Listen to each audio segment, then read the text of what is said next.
Dungeoneering is a complicated skill. However, we're going to make it easy. And the XP goes from very slow to extremely fast at high levels. So don't be discouraged if you did one floor and you got nowhere. I'm going to show you how you can blaze through, get chaotics fast, all that shit. So that's done with the big picture. Let me get it over to setup. And the first thing we're going to do is we're going to come up to this guy right over here, Dungeoneering Tutor. Whenever my game wants to stop lagging. And it gives me a ring. Okay, so this ring right here is how we're going to form our party. And I apologize, I'm going through this fast. We're going to be putting a graphic up on the screen.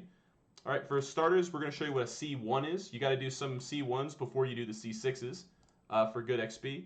So we're going to be doing floor 1, complexity 1 with guide mode on, and that's very important. If you want to be overloaded for a floor, you do it right before you go in. Okay, so we're done with the ring now. All we got to do is click on climb down. We're going to do difficulty 1 for C1s, and we're going to say no to pre-share.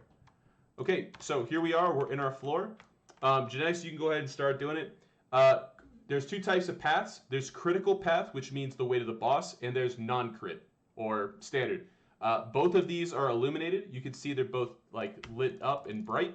That means that both of them are going to lead to the boss, and we have to go through both. And there's our boss right over there, Gluttonous Behemoth. And for this guy, all you gotta do, just shoot him. Make sure he doesn't eat by basically standing between him and his food and whatnot.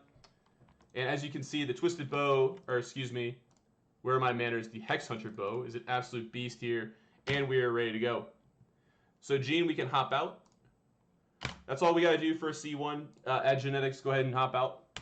So those right there, I know we went through that fast, but C1s are kind of, no one likes them, you just got to do them. The idea is that you got to do C1s from floor 1 to floor 35 right here. And the idea is that Occult starts at 36. So we want to get through Abandon.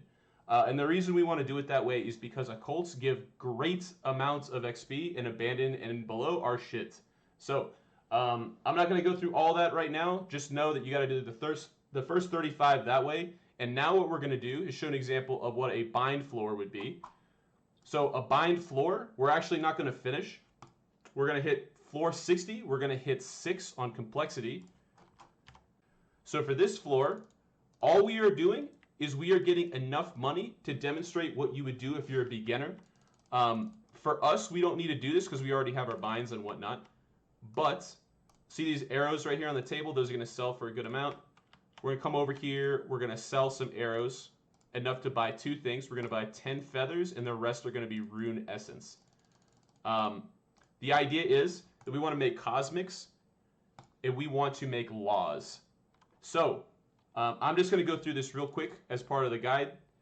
We are going to talk about gate stones real quick. So in our inventory, if there are any required skills that I would say are important, I would say that level, let's see, this is 64 magic, and level, what is it for laws? 54, whatever, rune crafting. Basically, you want to be able to make laws and cosmics because you can make 2 things. Number 1 is this personal gate stone. Everyone gets to make one of these. It's a little bit, as you can see, a little bit lighter green.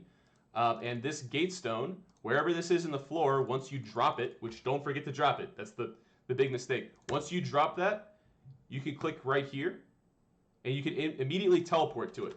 So this is my way. If Gene had one dropped over, in here, we could just warp to it. And the other stone, which only the keyer has to start, is the group gate stone, and it's the same mechanic, only you don't have to make it. It's this spell right here, and it requires laws. So TLDR, laws and cosmics. Cosmics are for your personal gate. Laws are for the group gate stone. And now that we got, let's see, gate stones out of the way, we're going to be talking about the binds. For example, I just killed some stuff. What I'm doing is I'm picking up a bunch of things. When you're done with your C1s, you're going to want some gear. So what you want to do is you want to just pick some stuff off the floor and start selling. But the idea is that, once you stack enough of these, if we did this for a little more time, we'd be able to buy, hopefully, some Promethium. Prometheum's tier 10. Once you're done with your C1s, you should be around level 75, so you should be able to bind 3 things. So obviously, you know, I'm high level, I've already got everything, but this right here would be my loadout with Prometheum if we had elected to do that. So yeah, that's kind of just making your binds, and it's just one floor you got to do just to make sure that you're geared up. And of course, the actual part of the guide that's good. What do I do for a C6? So we're already in a C6. Gene's running around the floor and whatnot. Let me explain what we would normally be doing in this floor. Okay, so like I mentioned, this right here, as you can see along the bright path, that is your critical path. So my job as the keyer, I know Gene's been doing it, but my job is generally to be opening all these doors. Let me swap over to that, yeah. And so what I'm going to be doing right now is just going throughout the dungeon to various floors. You'll see kind of like how I do things. So yeah, first things first, get my gatestone ready for dropping. I'm not sure what's south, so I'm just going to start making my way over there. I kind of just click on things in the meantime, and I'm always interested in watching my map just to make sure that I'm on point with everything.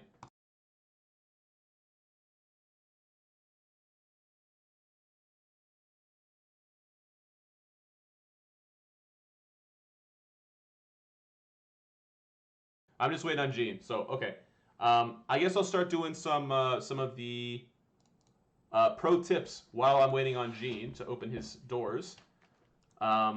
Basically, there's a silver relic called Dungeon Master, which is amazing. That's pro tip number 1. Dungeon Master allows you to grab a key without actually grabbing it. So if you open a door and the key's like right there on the floor, unless there's a glitch, immediately you have it, which is really nice.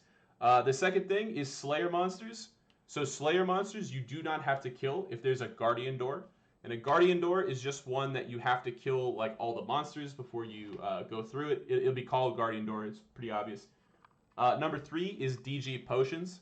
So this right here, this potion you see that kind of just spawned in my inventory, this is because I am Lovakinj. And because Lova has that like house perk, that allows you to immediately have it. See how this rune essence over here is like purple? That's because I put in ground items. That's because, yeah, I made it one of my highlightable items. All right, Mr. Gene, what you doing up there, Chief? I need to go find what Gene is doing.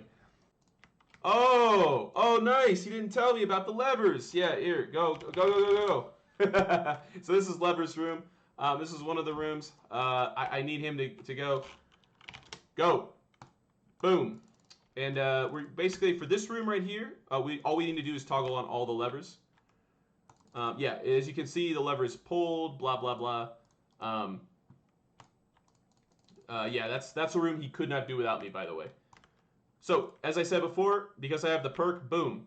As soon as I enter the room, it automatically comes to me. So, basically, here's the idea. This is super important, too. We'll splice this in as we need. So, Gene is over here, right? And I'm over here with the boss. I need Gene to come to me, obviously. So, the fastest way to do that would be, we're going to drop my gatestone. I'm going to tele to the group gatestone. All right, I'm going to grab the group gatestone, and then I'm going to tele back to mine. So now I've basically brought the group gatestone to where I just was, and he is now able to come in. Ah, good. We're going to finish it off on my favorite boss. And yeah, I suppose this guide's kind of coming to an end, but I suppose as closing.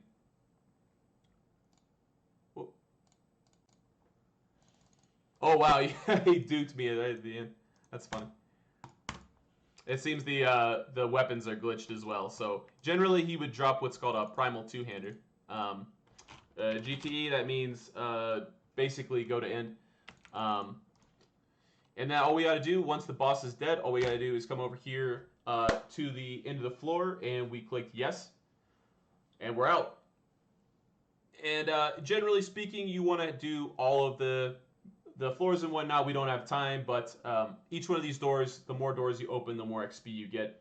And that's it in a nutshell. We got close to 1 million XP, and we pretty much just breezed through it with 2 deaths. DG gets crazy in the upper levels.